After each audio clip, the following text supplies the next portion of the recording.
What's up, guys? Welcome to your 50-second Android tutorial for the new Boston. What we're going to do in this tutorial is basically get those list items doing something for the most part. In the previous tutorial, we set up our inflator, got our menu displaying on the screen when we press the menu button. Now we're actually going to let those list items do something. Basically, you kind of like set up the on-click listener, but we're going to use a different method. So I'm just going to minimize again this on create options menu here.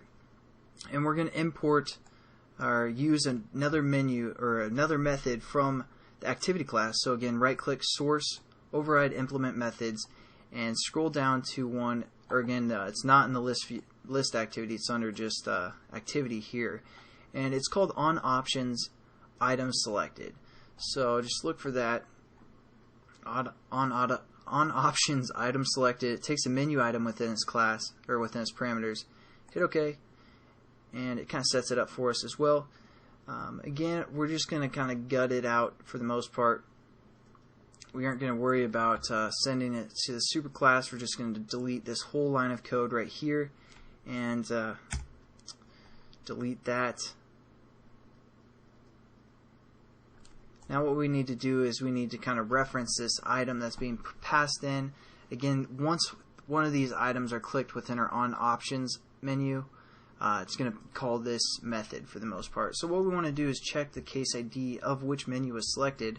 That's why we set up those IDs in the few tutorials ago. So we're going to set up a switch in case, and we're just going to say item, which is being passed in, and we're going to say dot get ID, just like we've used plenty times in the past. Oh, actually, it's not get ID. It's going to be get item ID. Sorry about that.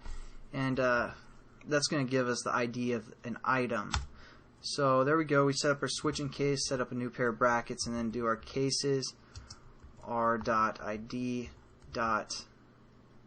About us was one of them, and then we're going to say break and case r.id.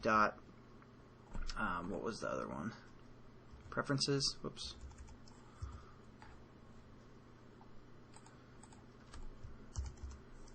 And then we're going to break as well. And now why it's giving us an error and why it gave us an error in the last tutorial, basically it's a Boolean. I don't know if I'm saying that right. I always say stuff wrong because I read in books and I never know if I'm pronouncing stuff right. So it's Boolean, I believe, and basically that's going to be a true or false type scenario, and we aren't returning any data. We aren't saying, hey, it's true or false. So what we need to do is return something. So we're going to go outside of our switch in case here, and we're going to say return false. Just return something. We're just going to say, hey, it's false. Doesn't really matter if it wasn't within our switch in case. So basically, if it is neither of those things, it's just going to return false, give no input back. And that's basically how we set up basically our items, and then we can do something like,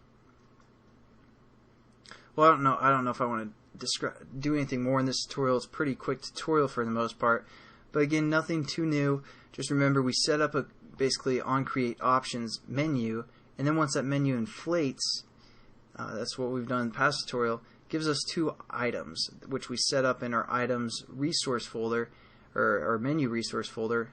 We set up two items within there, and then we're just getting the ID of those items, which is being passed in when we get a click, because those are called menu item, or it's from the menu item class. It's going to give us that item, some information about the item. Then we're just going to pull some information from that item within our switch in case. We're just going to get the item ID, and then if it's the case of about us or the case of preferences, we do again whatever is within here. So it's a pretty quick tutorial, nothing too new for the most part besides just working with items within a menu. So hopefully you guys kind of relax. You're like, okay, we didn't do anything too new for the most part. You learned about a new method, and that's about it. So thanks again for watching, guys, and I'll catch you in the next tutorial. Have a good one.